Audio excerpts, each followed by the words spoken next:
সকালটা শুরু হতো মোরগের ডাকে।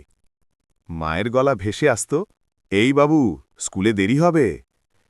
নতুন জামার কোনো দরকার ছিল না।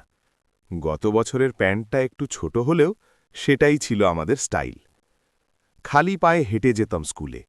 রাস্তায় ধুলো, পাশে পুকুর, আর দূরে কাশবনের মাথা দোলানো। স্কুল শেষে ব্যাগ ছুঁড়ে রেখে শুরু হতো আসল জীবন। ডাঙ্গুলি, হাডুডু, আর বিকেলের মাঠ ভরা দৌড়। একটা বল ছিল পুরো পাড়ার। বল হারালে সবাই চুপ। নতুন বল এলে সেদিন যেন ঈদের দিন।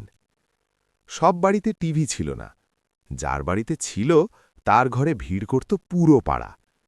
বিটিভির নাটক, রবিবারের সিনেমা, আর হঠাৎ করে আসা কার্টুন, এই ছিল আমাদের বিনোদন। মোবাইল ছিল না, ইন্টারনেট ছিল না, তবুও মনটা ছিল ভরা। রাগ হলে মুখোমুখি রাগ, আর একটু পরেই আবার বন্ধু।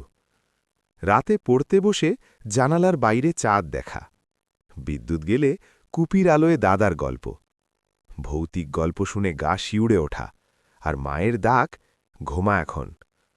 ৯০ দশকের ছেলেরা বড় হয়েছিল কষ্টে, কিন্তু মনটা ছিল পরিষ্কার।